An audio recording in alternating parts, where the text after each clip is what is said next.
Tá gravando. Bom, deixei todo mundo no mudo, até para os barulhos do fundo não atrapalharem. E vou fazer uma pequenina revisão do que a gente viu na aula passada online. Espera só um minutinho, que tô aprendendo a usar isso aqui, hein? Olha lá. Tá todo mundo vendo a minha tela? Faz um joinha com a mão assim, ó. Você tá vendo? Ninguém tá vendo. Ah, tá vendo. O Marcelo é minha referência. Bom, às vezes eu dou uma parada porque aparece alguma coisa aqui na tela para admitir o usuário, etc. Enfim. Então, na aula passada, a gente falou sobre os molhos frios, que é uma das atribuições do garde-manger, tá? A gente falou principalmente das emulsões. Olha lá. Os molhos mais utilizados são emulsões, molhos à base de laticínio, salsa. O que é importante frisar da salsa? Sabe o vinagrete que a gente usa no churrasco? Aquilo lá, na verdade, chama salsa. A partir de agora, toda vez que eu falar vinagrete, a gente está falando de uma emulsão. O coulis, que é um purê de frutas, molhos de cobertura. Coulis a gente até discutiu na confeitaria. Os molhos de cobertura, às vezes, quando você não tem uma praça específica para molhos, o molho de cobertura vem pra gente. Por exemplo, ragu. Ragu é um molho de cobertura. E alguns outros molhos específicos de cada restaurante, etc. Então, molhos acaba vindo pra gente também quando não tem... Vocês já perceberam que o guard, ele é o coringa ali, né? Então, geralmente, para salada, a gente usa vinagrete ou maionese, que são emulsões, tá? O que vai... O vinagrete é o principal. O vinagrete é o quê? Uma parte de ácido para 3 de gordura. Um óleo, tem que ser um óleo. Tá? Manteiga não funciona. O que vai modificar o sabor? Se você mudar a proporção, se você mudar o tipo de ácido, se você mudar o tipo de óleo. Então, quer dizer, nessa pequena produção que vai 2 ingredientes, você já consegue fazer várias derivações. Então, aqui na aula de molhos, eu vou ter falado dos óleos, principalmente do azeite, na verdade, que é o que a gente mais usa por causa de sabor, por causa de saúde. Coloquei aqui outros óleos que a gente pode usar, óleos de oleaginosas, de uva, de girassol, milho, que não traz... O de milho, por exemplo, não traz tanto sabor, mas ele traz uma neutralidade. Não é o mais legal de usar, tá? Vinagre, né? A gente não dá muita atenção para vinagre, mas existem vinagres que são muito bons, vinagres que têm processos de fabricação muito sérios, tanto quanto vinho, e a gente vai lá e compra o vinagre daquela marca que tem uma casa de rei no rótulo, que eu não vou falar nomes, né? Principalmente que eu tô sendo gravado. Mas aquele vinagre, vocês sabem qual que eu tô falando, né? Que o processo de fabricação dele não tem nada a ver com um vinagre que realmente passa por uma fermentação por vários dias. E a gente sabe que a fermentação ela faz muita diferença na produção de alimentos. Ó, a Cade já acordou agora. Bom dia, Cade, já. Acabou de acordar, né, minha filha? Não adianta responder que está no mudo. Aí, para vocês verem, tem método de produção de vinagre. Aí falei da emulsão. O que é emulsão? É quando você junta 2 substâncias que não se misturam. A partir de batimento mecânico, que você quebra as moléculas e consegue misturá-las. Que vai ser o caso do vinagre ou limão ou qualquer outro tipo de ácido com azeite ou qualquer tipo de óleo. Só que essa emulsão, ela é temporária. Então, alguns cuidados têm que ser tomados. Você pode fazer na hora que você for servir, ok? Assim, você pode deixar pronto, depois você emulsiona na hora de servir. Outro que a gente usa muito em saladas é a maionese. O holandês a gente já fez nas técnicas básicas. E a maionese a gente usa como base para outros molhos. Então, aqui, ó, a foto do vinagrete. A partir de agora, vinagrete é isso, não é o do churrasco. Dá pra fazer com limão, quando é com limão chama citronette, porque vocês sabem que em francês limão é citron, né? Que a gente fez a tarte au citron, que é a torta de limão. Coloquei aqui a proporção para vocês, 1 de ácido para 3 de óleo. Vai cair isso na prova? Óbvio, óbvio. Não tenham dúvidas, tá? Aí coloquei aqui que a maionese também, os molhos, a base de maionese é usada para fazer dip. Também coloquei proporção da maionese. E a única ressalva que eu faço da maionese é em usar usar necessariamente. Espera só um pouquinho que eu tô usando aqui. Usar necessariamente a gema pasteurizada, tá? Porque como não passa por cocção, tem que ser gema pasteurizada, ok? Pessoal, alguma dúvida em relação ao molho? Não, né? Então, vou botar todo mundo no mudo de novo.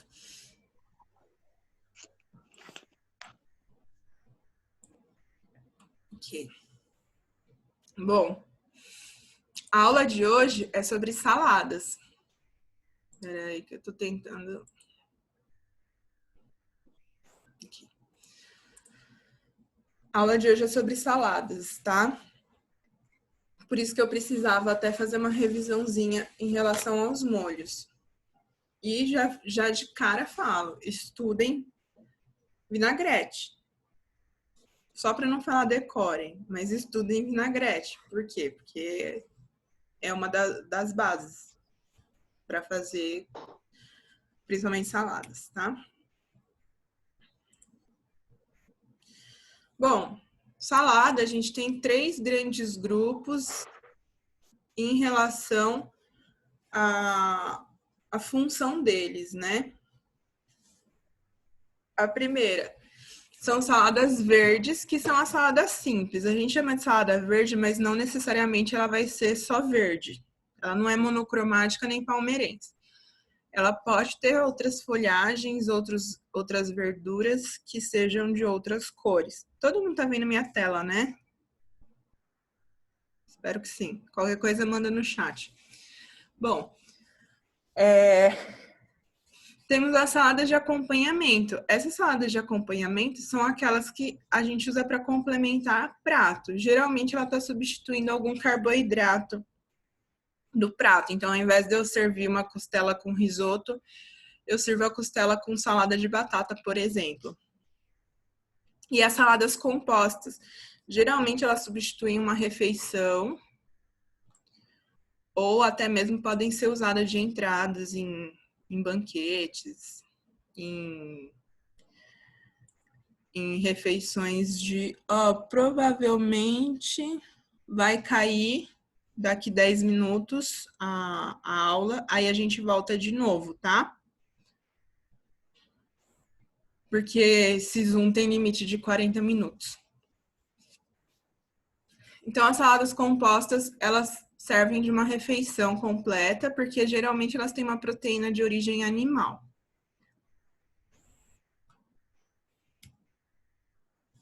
Então, começando pela salada verde simples. Só vai folhagem e verdura e molho. Então, veja, vai 2 tipos de ingrediente, então todos esses ingredientes têm que ser muito bem tratados, muito bem pensados. Então, pensando em folhagem, a gente tem uma classificação delas.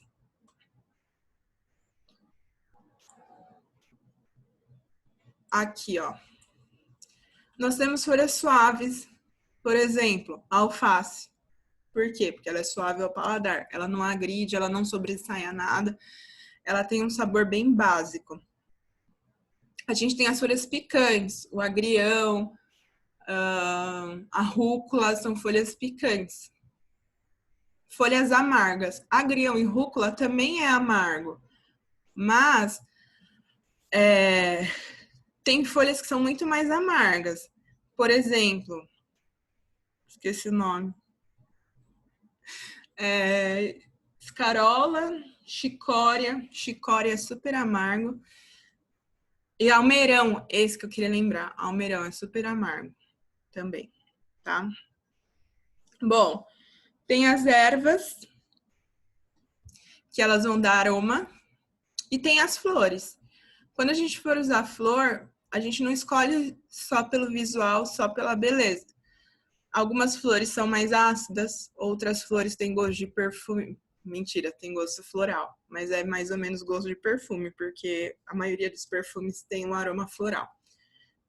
E então, assim, não adianta escolher só pela beleza, tá? A gente tem que experimentar também. E também não é qualquer flor, tá, gente? É só flor comestível.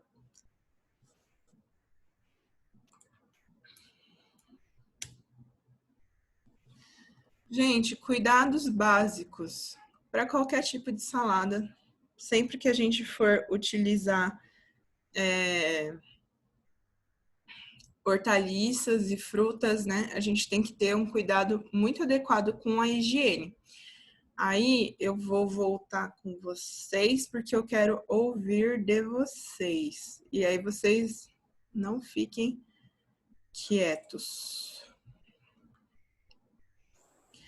Como é que se higieniza folhas?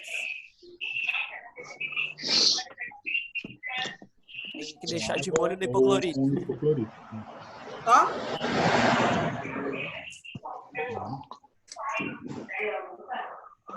Só deixa de molho no hipoclorito e tá tudo certo.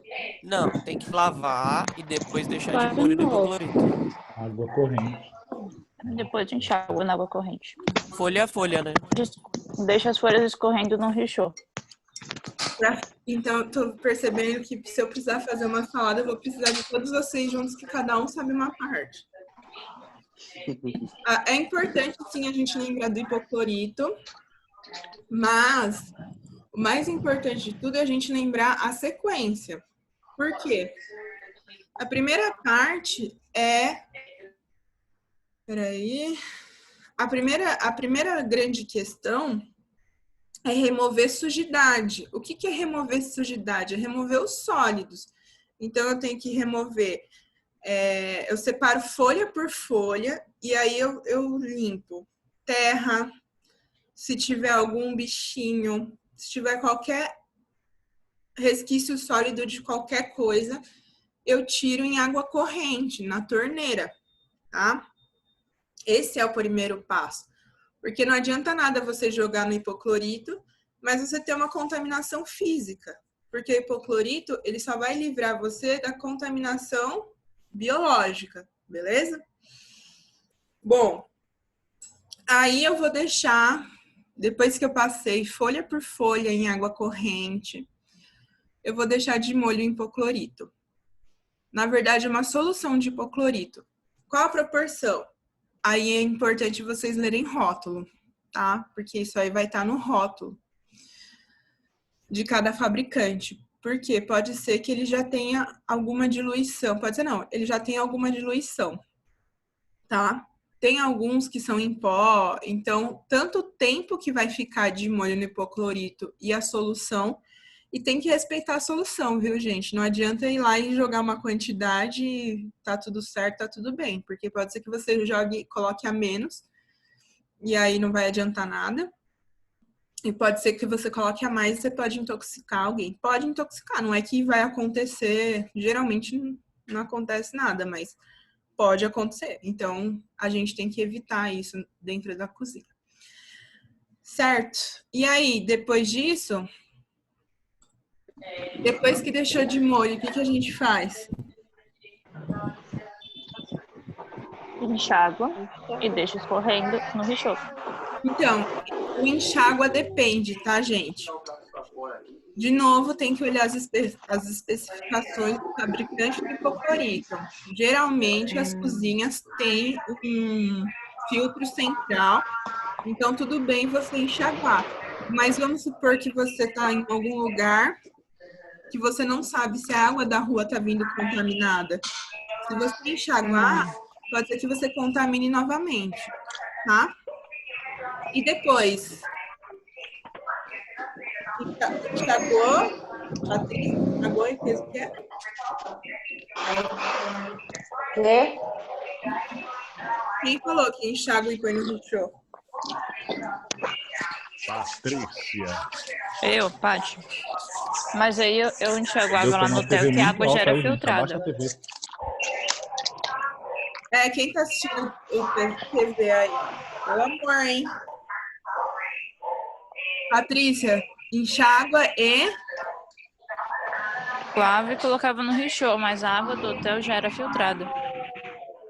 Não, tudo bem, tudo bem. Eu só quis fazer uma ressalva em relação a... Peraí que eu tô deixando mudo para descobrir quem é que tá com a TV ligada. É o Caio. Eu? Não. Não. É o Marcelo. Marcelo, desliga esse baile funk, por favor.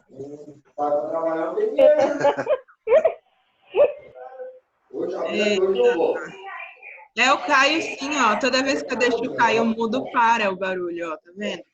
Ó. Aí você põe direto no Richô, Patrícia? Não.